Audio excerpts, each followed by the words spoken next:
Shalom.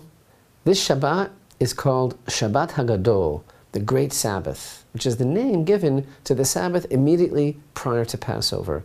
It's called so because of the great miracle that took place on the Sabbath just 4 days before the children of Israel departed from Egypt.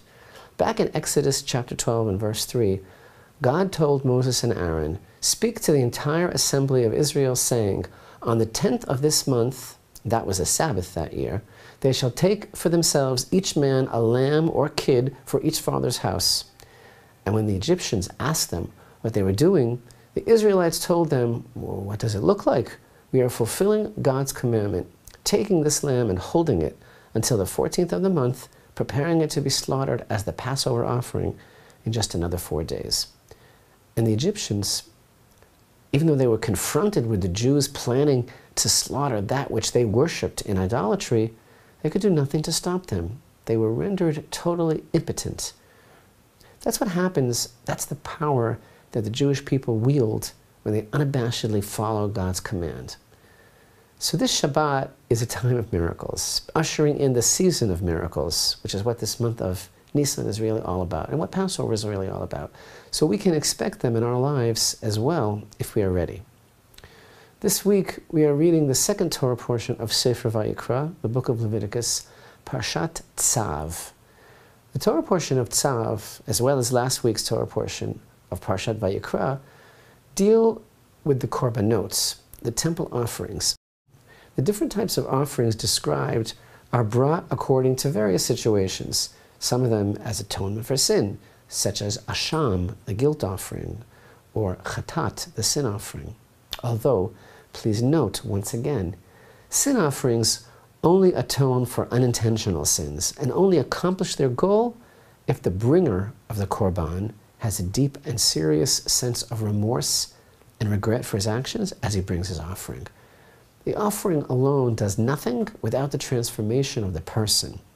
The atonement effected by the offering is not because of an animal's blood that was being spilled. The atonement, meaning the rectification of the spiritual damage that's caused by the negative energy of the sin, is effected because of the psychological and spiritual process that takes place within the person as a result of bringing the offering, the sincere, heartfelt desire to change. This is coming closer to God, and this is one example of what the Holy Temple experience is really all about. Of course, some of the offerings, such as the Todah, the Thanksgiving offering, are brought as an act of thankful recognition of God. And the Olah, the burnt offering, completely consumed on the altar, represents the highest level of spiritual yearning. As we begin to study the details, the many details of the many offerings, which are so varied, we begin to understand a general principle that applies to all the offerings. Namely, the korbanot are the conduits of a metaphysical process. The bringing of a korban, an offering, as the meaning of the Hebrew word conveys, brings about closeness. It aids to strengthen a connection, a bond between man and God. Today, as we prepare for Passover and prepare to read Parshat Tzav this week, I want to talk about little differences. Little differences between our two Torah portions of last week and this week. Little differences in life. Sometimes it's something very little that might seem insignificant that makes all the difference in the world. Like one word, or one little crumb, or one decision of motivation and resolve. So open up your heart in the deepest way. In a word, there's a major difference between the beginning of this week's Torah portion, Tzav, and the beginning of last week's Torah portion of Vayikra. Last week's Parshat Vayikra opened with a call, not a commandment. Vayikra means, and he called. But the portion of Tzav, well, Tzav means command. That's the name of the Parsha. For the first verses state, Hashem spoke to Moshe saying, command Aaron and his sons, saying, this is the law of the burnt offering. It is the burnt offering that stays on the flame on the altar all night until the morning, and the fire of the altar should be kept aflame on it. Why? Why did Vayikra, the beginning of this book, open with a call? and Tzav with a command. What's the significance? Now, the emphasis in Parshat Vayikra is on giving the offering. When a person brings an offering, as in the verse, for example, when a person will sin unintentionally from among all the commandments of Hashem that may not be done, and he commits one of them, etc. But in Tzav, the emphasis is on the technical aspects of how to bring the offering itself, the practical instructions. Command Aaron and his sons, saying, this is the Torah, meaning the instruction of the burnt offering. This is the Torah of the mincha. This is the Torah of the sin offering. Each of these parshiot describes the different changing status of a person and his changing relationship with Hashem. Now in Vayikra, this emphasis on giving the offering, Hashem starts with calling out to a person. As in, would you like us to be closer? Would you like me to be more in your life? He doesn't command a person. He doesn't make him. He doesn't force him to draw close to him. Don't do it because you have to. Do it because you want to. The calling of Vayikra is only a suggestion. The drawing close is done through giving ratzon, through free will, through a desire, as a result of the desire of the giver. Parshat Tzav discusses the details of how the korbanot are to be offered, because then the person is already in a different situation, because this person has already decided that he wants to draw closer to God, or circumstances perhaps dictate that this person should seek to fix the relationship, and now that he has made that decision, he has an obligation to bring the offering according to Hashem's laws, according to the laws of the Torah that Hashem gave over to Moshe and the statutes. And now the expression of command is most appropriate, for Hashem has given his instruction to Moshe for how to do this. The command is life-giving. The command is uplifting, but it follows a call, and the call is not a command. What does this mean? There's a call. Hashem calling out to us, Hashem's beseeching us to consider his advice,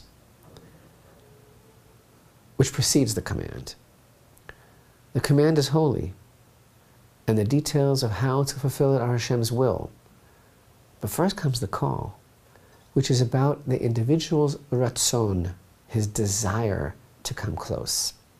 We want to observe God's commands and follow his word, and we want to draw closer. Why? Because we have to? Or because we want to? My advice to anyone struggling with religion, don't do anything if you're only doing it because you have to. Come back and do it when you want to. What we're saying here is magnificent, and I hope you're listening. Fulfilling Hashem's mitzvot is an intrinsic necessity in our lives, but he wants it to be from the heart. I want to tell you something else. Pesach is here, just around the corner, just another few days. Passover is called the festival of freedom, festival of redemption. It marks the birth of the nation of Israel, the revelation of Hashem in the world, through signs and wonders, through a strong hand and an outstretched arm. All this grandeur, to paraphrase a Song of Songs, it's standing behind our wall and peeking through the cracks. And what are we very busy with the days before Passover? We are very busy with turning over the house, searching for chametz, for leaven, and removing it. We are very busy finding the crumbs of the cookies. The crumbs of the cookies. The deepest secrets of the Torah inform us that the first night of Passover, the night of the Seder, is a night of prophecy for all of Israel, and each individual ascends to the highest level, and every level of heaven opens up. Sparks of divine inspiration are flying, and prophecy shines through each one of us. Our sages teach that we must be prepared for this event, that whoever knows how to properly prepare for the powerful spiritual potential of this night of Passover will blossom and ascend to the highest level. This is the night of, you saw what I did to Egypt and how I bore you on eagle's wings and I brought you to me. So opening up your heart in the deepest way, I ask you, what have we been doing to prepare for this pivotal event? We've been vacuuming. and sweeping and scouring. We've been checking all the drawers and all the corners for crumbs, little crumbs. We clean the crumbs out of the cracks of the refrigerator. So really, what's the deal here? Finding the crumbs, is that how we prepare for prophecy? What does searching and scouring for these crumbs have to do with preparing ourselves to receive the highest light, most sublime level of holiness of the Seder night? I'll tell you what this is all about. Hashem is constantly calling out to us through everything in this world. This world is full of God, saturated with godliness. Godliness shines through everything, every aspect of creation, every person we meet, every challenge we face, every blade of grass is singing a song, every ray of sunlight. That's the whole secret of the month of Nisan and the joy felt by all of creation because of the resting of the Shekhinah in the tabernacle and because of the Exodus. That's why it's springtime, because we left Egypt. Hashem's goodness is revealed all around us and through each other. Such perfection and beauty and godliness. One doesn't have to look so far to see God's wonder and glory, this goodness, this joy, because the world is really full of it. But what prevents us from being in that eternal moment? What prevents us from receiving Hashem's light? The problem is the small things. The smallness of things, our smallness, the little crumbs that stand between us and all this and prevent us from closeness with Hashem. It's the littlest crumbs of insignificance that we hold on to, that hold us back and prevent us from seeing the good all around us. Sometimes one crumb of pettiness, of selfishness, of ego, that's stuck in a corner that you just can't reach. It can just destroy a whole life. If we can just remove that crumb, all of a sudden we can see the goodness. It was all here and we didn't see it on account of the crumb. That's the crumb that we're looking for. That's the crumb that we're looking for. It's the little crumbs that we permit to destroy us, our relationships, our loves, our goals, the littlest things that build up that we never bother to clean, all the damaged relationships between spouses and parents and children and friends and the whole world on account of some little crumbs. It's so great before Pesach to clean those crumbs. It leads to the highest level of prophecy. Let's be wanting to hear the call and to keep the command for its own sake. Because we want to. Because we want to be there for Hashem as He is for us. As He bore us on eagle's wings.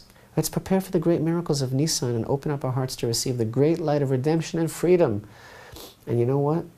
Between us, if we don't merit to bring the Passover offering this year in Jerusalem, may we merit at least to want to bring it, as Hashem calls us and commands us. And let's get past the little crumbs, the little things, so that we can see the really big picture, freedom and redemption. Chag kasher v'sameach, blessings for a happy and kosher Passover to you from Jerusalem.